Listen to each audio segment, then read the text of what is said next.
always on the hunt for affordable hardware. And I mean really affordable hardware. The type of hardware that makes you say, am I getting scammed? This is that type of affordable hardware. It's been on my radar for a while, but I didn't understand the gravity of what this card could offer until March of this year. A Discord member messaged me and reminded me of the card, so I pulled the trigger, and 6 months later, I think it's time. Gaming and streaming has changed a lot over the past few years, and I think this card could offer a lot of value to content creators and gamers, even if it's just a side hobby of yours. Now the problem is, and it's a pretty fat problem, NVIDIA is trying to kill it. And honestly, I don't blame them. So here it is. The $35 GPU NVIDIA doesn't want you buying. Let's get started. One of the worst feelings in the world is getting a brand new computer component, installing it, and realizing that something isn't working correctly. I've been there, and it sucks.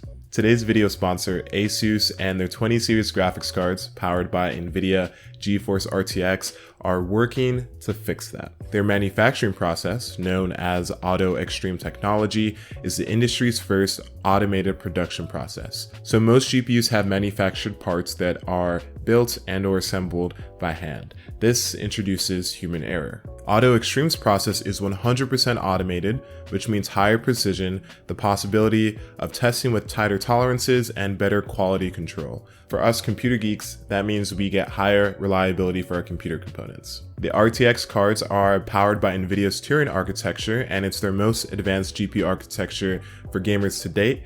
Experience big blockbuster games such as Minecraft RTX like never before with the visual fidelity of real-time ray tracing. Combining AI-powered DLSS 2.0 with RTX and the precision of Auto Extreme provides great performance, great graphics, and great reliability. So if you guys are interested, then click the link in the description below. Okay, back to the video. When I ordered the 1060, I was shocked because it seemed so normal. And that's weird. Even the box itself was in good condition, and I expected it to have some kind of gamer NVIDIA GTX branding on it, but nope, it was a simple cardboard box. I unboxed it to check out the card. Everything looked fine until I saw the I/O slot. This is when I decided I should probably do a little bit more research. So it is a GTX 1060. The sellers aren't lying about that, but it's a little bit different than what you might expect. The GPU itself is the P10690, which is different from the G10690 found on the normal 1060s you would find on Newegg or Amazon. This is the mining version of the 1063 gig, which is why it doesn't have any I/O ports. NVIDIA also cut down some shaders and lowered the clock speed to make it more efficient for miners. So basically it's a slower and more efficient version of the 1063 gig. And you have to do some workarounds to actually get video to come out. This card should sit somewhere between a 1050 Ti and a 1063 gig. And for 35 bucks, that is amazing value. If you can get it to work at 1080p with regular games, you have yourself an awesome budget video card. You can probably see why NVIDIA tried to step in, but we'll talk about that more a little bit later. For now, let's see if this card actually works.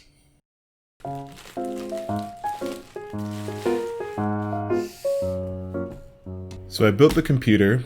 It has an i5-4590, 8 gigs of RAM, the P10690, and a 120 gig SSD, all inside of an Asus H81L motherboard. I'm trying to plug it in, and then I realize, yeah. So how exactly does this work? I would do a very poor job of explaining the technicalities of all of this, but the basic concept is video pass-through. You have your video card give you the video through your integrated graphics on your processor. This is awesome and all, but obviously there are some limitations. The first one being your CPU must have integrated graphics. So most of Ryzen, sorry, this won't work with you. Secondly, if you want to use Windows 10, you must have at least a 4th gen Intel CPU or a Ryzen APU. Any earlier Intel model CPU only works with Windows 7 as far as I'm concerned. And thirdly, you're not guaranteed solid support or solid performance. Your mileage really varies. I know some people who have had no issues setting this up, but I also know some people who can't play this in full screen mode, other people who had issues with Apex Legends, so it's just kind of all over the place as to what you're going to expect when you're doing this modification. It's a gamble, but for $35, I think it might be worth it. If you guys want a full tutorial on how to set this up, I will leave a link to the Linus Tech Tips thread that I followed in the description. Windows recognized my card and the modified drivers, but it left a lot to be desired. Performance was bad and I had a code 12 error in Device Manager. It turns out that some Asus 4th generation motherboards do not work properly with the driver modification. And what model motherboard do I have? Yeah, Asus. I still don't really know why Asus motherboards don't work, but it is what it is. So I used my B250M motherboard with my Pentium G4600 and performance looked a lot better. So how does it perform? Pretty good, not what I was expecting, but still pretty good. It's probably the best valued used graphics card on the market right now if you can find it for 35 bucks. 1080p 30 FPS won't be an issue in games as long as your CPU meets the minimum requirements. 1080p 60 is more than possible in games like Fortnite or Rainbow Six Siege, but see for yourself.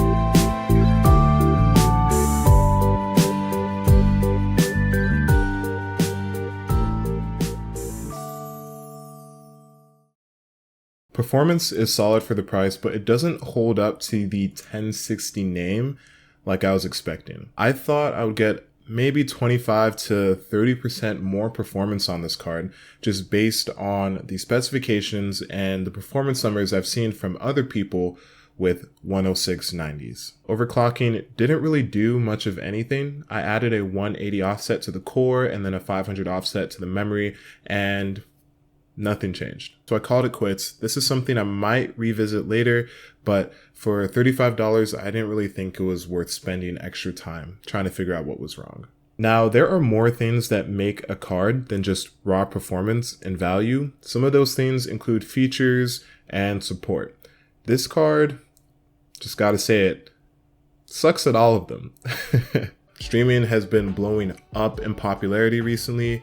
Everybody's trying to get into it, so it only makes sense for me to at least give it a shot. And this is something that no one has tapped into yet, and I'm sitting here like, why? Well, that's because it doesn't work.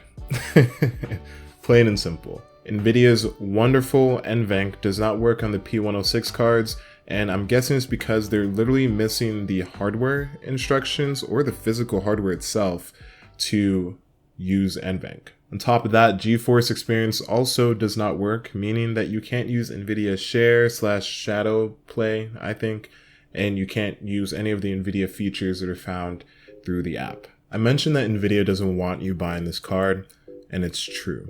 They made this card for miners to stop them from taking cards from gamers, but now gamers are taking the cards from miners and using the mining cards for gaming.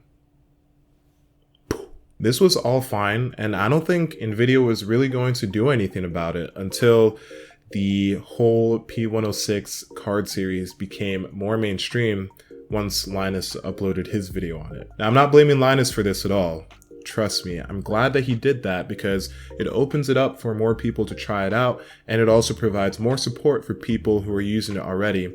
The downside is that Once it becomes mainstream enough, NVIDIA has to respond, and the way they did it was cutting it off for good. Soon after Linus's video, NVIDIA stopped support on this card, so the driver 417.22 is the latest driver, which is over a year old now, that works on this card. Considering the 1060 is one of the most popular 10 series cards, just based on Steam hardware survey, they probably didn't want this hack to bleed into the sales of their cards at the time. Technically, modding drivers isn't allowed, so NVIDIA has every right to do this, but it doesn't make us any more upset or frustrated about it. So really, all you're getting is an axed 3GB GTX 1050 Ti that is kind of on life support. For 40 bucks, is that really worth it? I can see this card doing well in pre-built Haswell systems, and that's something that I actually want to try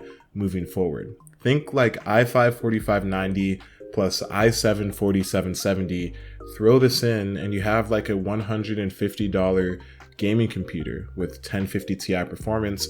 Pretty good.